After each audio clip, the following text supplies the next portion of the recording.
लाहौर में इलेक्शन मुहिम के दौरान तशद्दुद और फायरिंग पर इलेक्शन कमीशन की कार्रवाई। CCPO लाहौर को वाक़े की शफाफ और गैर जानिबदार इंक्वायरी के लिए हिदायत जारी।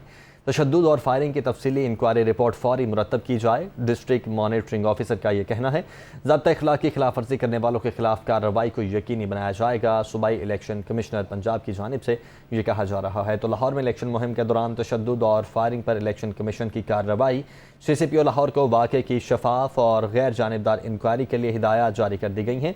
तशद्दुद और फायरिंग की तफसीली इंक्वायरी रिपोर्ट फौरी मुरतब की जाए, जबकि ज़ाब्ता अखलाक की खिलाफ वर्जी करने वालों के खिलाफ कार्रवाई को यकीनी बनाया जाएगा। ये कहना है सूबाई इलेक्शन कमिश्नर पंजाब का।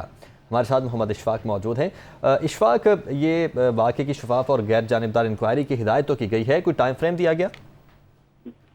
जी बिल्कुल, सूबाई इलेक्शन कमिश्नर पंजाब ने PP 167 में तशद्दुद और फायरिंग के वाक़े का सख्त नोटिस दिया है और इस मामले पर CCPO लाहौर को हिदायत जारी की गई है कि इस मामले की साफ, शफाफ और गैर जानिबदार इंक्वायरी करवाकर जिम्मेदारों के खिलाफ कार्रवाई की जाए। सूबाई इलेक्शन कमिश्नर पंजाब ने ये कहा है कि तशद्दुद और फायरिंग के वाक़े की तफसीली इंक्वायरी करके रिपोर्ट मुरतब की जाए और इसके साथ साथ वाक़े में मुलविस तमाम अफराद को कानून के मुताबिक सजा दी जाए। सूबाई इलेक्शन कमिश्नर पंजाब ने यह भी कहा कि इलेक्शन को साफ और शफाफ बनाने के लिए तमाम वसाइल को बरोए कार लाएंगे।